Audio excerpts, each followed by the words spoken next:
சிவபெருமான வழிபடணும் அப்படின்னு நீங்க நினைக்கிறதே அவரோட அருளால தான். அவரோட அருள் இல்லைன்னா அந்த நினைப்பு கூட உங்க மனசுல வராது, நல்லா தெரிஞ்சுக்குங்க.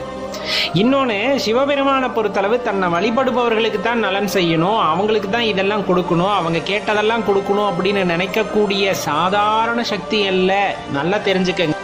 நீங்க சாதாரணமா அந்த சக்தியை எடை போட்டு விட முடியாது, நல்லா தெரிஞ்சுக்கங்க. தன்னை வழிபட்டாலும் சரி, தன்னை வழிபடாவிட்டாலும் சரி, தன்னை நிந்தித்தாலும் சரி, தன்னை நினையாதவர்களுக்கும் சரி, எது அவர்களின் வாழ்க்கைக்கு தேவையோ, அடுத்த கட்ட முன்னேற்றத்திற்கு செல்வதற்கு அவர்களுக்கு எது தேவையோ அதை பார்த்து பார்த்து கொடுப்பவர் எம்பெருமான் ஈசன். அவர்கிட்ட போய் நீங்க மடியேந்தி பிச்சை கேட்கணும்னு அவசியம் கிடையாது. அவர்கிட்ட போய் எனக்கு இதைத்தான் அதைத்தான்னு கேட்டு அவர் கொடுக்கணுங்கிற அவசியம் கிடையாது. உங்களுக்கு என்ன தரணும் அப்படிங்கறது அவருக்கு நல்லா தெரியும். தர வேண்டிய நேரத்தில் அது யாராக இருந்தாலும் கொடுப்பார். திருச்சிற்றம்பலம்.